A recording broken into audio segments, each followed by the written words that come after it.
Hello beautiful people and welcome back to my channel Complicated Relationships Reddit Stories. Hope you guys are safe and healthy. Now let's see what the story is about today. D-Day was February 15th, following a month of blame shifting after I confronted my wife for the first time. I had devoted myself halfway through it, not making any decisions about our marriage for 3 months, and I'm sticking to that. Now, we'll start with some background. We have been married for 10 years. We have a little guy running around the house just over 1.5 years old. In June 2014, our relationship was essentially over. Neither of us were happy, and we had a long talk about whether or not to get divorced. We decided that we would go to couples counseling, but since I had recently been laid off, my wife would have to make the call to her EAP provider. After several reminders, she did, but also made a coffee date with a former coworker. They met, and in the D-Day confession, she swears nothing physical happened, but they began texting. The texting was not something I was aware of. I found a new job that required some travel, and we seemed to be doing better. EAP contacted us at home saying that we were approved for counseling and that we just needed to call them back to set it up. She never called, and since we were better, I thought maybe we didn't need it. Seems I could not have been more wrong. The texting became flirty fairly quickly, and she began pouring her heart out into this other guy. Her treatment of me was less cruel, but distant and cold. I still couldn't do anything right, but she was less mean about it, or at least not as often. Our intimacy returned a little bit, and in September, she phoned me at work to tell me she was pregnant. I was through the roof excited. She continued her texting him all the way through the pregnancy and after the birth. It hurt so bad to look at the photo of her in the hospital holding our son, knowing that she had been unfaithful for an entire year already. A year where I really worked hard to step up around the house and in the yard, while her efforts died completely. Running out for the 90 minutes round trip to get her favorite chocolate cake while she sat in the bathtub sending pictures of her top to this other guy happened regularly. A couple of times when their relationship wasn't going the way that she wanted, or he was ignoring her texts, she was sad and cold and mean, and I actually bought her presents or tried to cheer her up in some way. This was an awful realization. From the minute she told OP that she was pregnant until D-Day, he believed he was a super dad. I would come home from work, new job, no travel so that I could be home for my wife and son, and immediately be handed my son so that my wife could have a break. I would be on duty for the rest of the evening, and except for a few trips my wife took to see her parents, every night for the first 9 months of my son's life, he fell asleep for the night on my chest as I sang to him. While I would take care of our son, she would engage in the texting with friends to brag about how hot that guy was, or writing fantasy stories about this guy that she would then send him. Eventually, she moved on from this guy, and the flirting and texting was aimed elsewhere, but still supported by her attentive husband, ensuring that she had time to herself to relax, recharge, and recommit to being unfaithful. During this time, my wife was still in contact with her office, and I supported her getting out of the house in the evenings to see friends or attend work functions weekly, if not more often. There was a wine and cheese type gathering with clients and industry folks that she wanted to attend, and I was all for it. Sure, stay connected, set yourself up to be the boss when maternity leave ends. Turns out that she had already agreed to visit a single guy who owns a business that works for my wife's company at his new condo that she had been flirting in person and via text with for a year. She left me at home with our son, attending the work function, and then lied about going to an after-party dinner, but actually went to this guy's home and swears that they ended up making out, attempted hand activities, but he couldn't perform, so my wife eventually left sometime after midnight.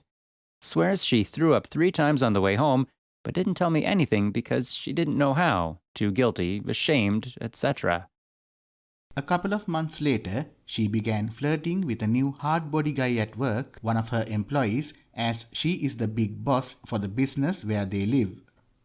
She says, and I believe her, that she tried to shut it down at the start of December, but that the texting began again with the new guys while we were out of the county on a family vacation over Christmas, and then when she returned to work, she made out with him, and they cuddled each other 3 to 4 times. Until one of her lower-level employees caught them in the act in her office. She swears that they discussed it between them and decided that it was unprofessional and needed to stop. About a week after that, I apparently confronted her for the first time. Thanks for making it through my story. My STI test has come back clean, still waiting on the results from my wife. I've picked up a paternity test because who knows what's real anymore, and I need to know that she didn't steal my son's name. Planned since I was 14, he's named after my father. I am the father, just ask my son. When he calls for daddy, everyone knows he's calling for me, but I need to know she didn't steal my son's name from me. Does that make sense? Now, here is OP's current difficulties. 1. I haven't had more than 4 nights' sleep since D-Day, where I wake up in the middle of the night because of dreams of my wife with these other men. Any tips for not seeing her fooling around with other men when I close my eyes? General tips for getting a good sleep? Even the 4 nights where I don't remember waking up, I still felt exhausted in the morning. 2. During our false reconciliation, in the gaslighting phase, we ramped up our intimacy. Now, when she leans in to kiss me, all I see is the faces she made for them. When I touch her, I hear the noises she made for them. When she touches me, I wonder if she did this for them, and when she closes her eyes, I wonder who she's thinking about. How do I stop this? 3. The last affair partner is still working in the office with her, and he had asked her not to tell me about them. She agreed. She says to get him off her back, as he was bugging her about it multiple times a day. How do I manage this? It upsets me that he doesn't know that she is trying to be loyal to me. It makes me angry that she sees him and talks to him multiple times per day. She can't fire him without opening herself and the company up to harassment claims. She can't send a no-contact letter without giving him proof for a possible harassment case. And big boss jobs don't grow on trees around here.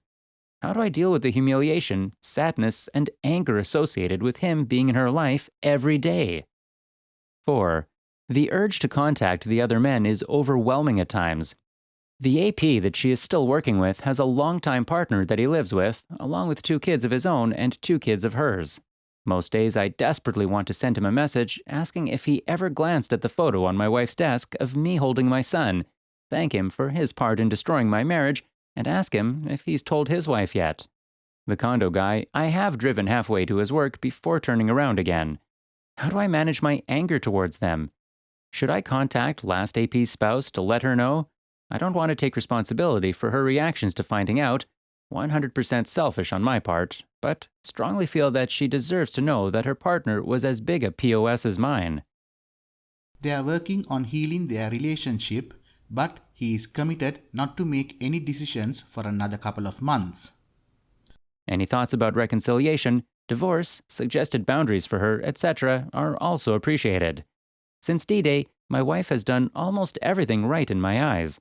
I knew about the texting and an emotional relationship prior to the texting, but I had no idea about the physical. She confessed this on her own. She gets caught in the shame spiral, and I need to comfort and support her to find her way out of it. I'm doing pretty well with that, and there has been a lot of tears regarding needing to possibly leave her job, or maybe they're for the right spot she's in at work right now.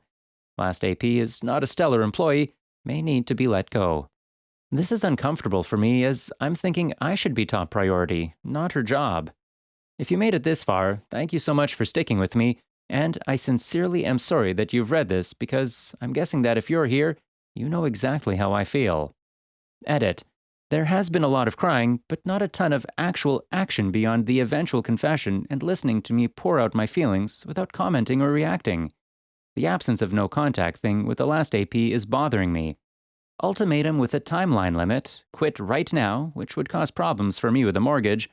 I'm struggling with which stress I want to deal with. At this point, I'm pretty good with saying, you can have me or your job with him, but not both. Is there anything more productive than an ultimatum like that? If not, what's a reasonable time frame for finding a new job? Thoughts on this would be much appreciated. Well, OP, no permanent choices for at least 3 months is very smart. Take even more time if you still feel like, because right now you are all over the place emotionally. In terms of possibly reconciling, there is 2 absolute bare minimum requirements. Number 1, 0 contact with any of the affair partners. Since we are talking about someone at work, this will require her finding a new job. This is really not negotiable. Number 2, complete and free access to all her devices and accounts. This won't prevent her from getting sneakier, but still, you have to take a chance. If you decide to reconcile, you have to operate from the assumption that she's being truthful, and the ability to check everything just allows you to verify this because you won't always be able to believe her. If she refuses or strongly resists either of these two requirements, then reconciliation will likely be impossible. Good luck, OP. Comment 1. Sounds awful, man.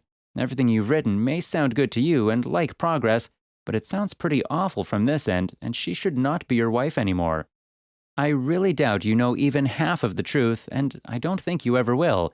She's using your love and passion against you. Terribly sad. OP's reply. Hey, thanks for that. I am 100% open to the idea that I am still being lied to, and I'm not really trusting my perceptions just at the moment. I think I'll keep digging a bit. Comment 2. In terms of deleting texts, you can look at the activity details on the bill versus what's on the phone to see if there's any differences. In terms of the job, I'd say she needs to start looking at a very minimum. With regards to your other reply, if you have to give an ultimatum, then it's already almost a lost cause anyway. If she has to be forced to do what you need for recovery, then she's not all in terms of trying to rebuild. OP's reply. There has been some resistance to changing jobs. You're right, though. It upsets me that she goes to work with him every morning. All I can come up with is an ultimatum. Is there another option? If not, what kind of a timeline is reasonable? Do I stop reconciling until she has a new job? Thank you all for listening. Please like, comment and share the video if you enjoyed it. Also, subscribe to the channel and hit the bell icon so you will be notified when we upload the next video. Take care.